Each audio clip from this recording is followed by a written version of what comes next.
Hi అందరికీ. మేము చిన్నగా ఉన్నప్పుడు మా ఇంట్లో ఎక్కువగా ఎగ్గు కర్రీ చేసేవాళ్ళు. ఎగ్గు కర్రీ అంటే మా అమ్మ ఎక్కువగా ఈ కర్రీనే చేసేది. ఇది చాలా సింపుల్గా చేసుకోవచ్చు, అలాగే టేస్ట్ కూడా చాలా బాగుంటుంది. దీనికి ముందుగా ఏం చేయాలంటే పోపు వేసుకొని ఆవాలు, జీలకర్ర, కరివేపాకు, అలాగే ఆనియన్స్ వేసుకొని ఆనియన్స్ కాస్త మగ్గిన తర్వాత టమాటా కూడా వేసుకోవాలి.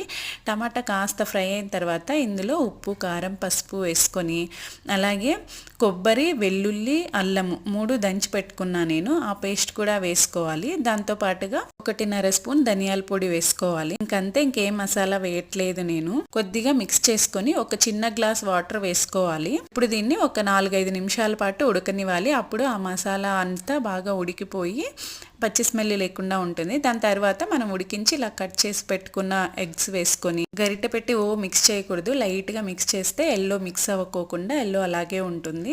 చివరిగా కొత్తిమీర వేసుకుంటే ఎగ్ కర్రీ రెడీ. ఇది రోటీస్కి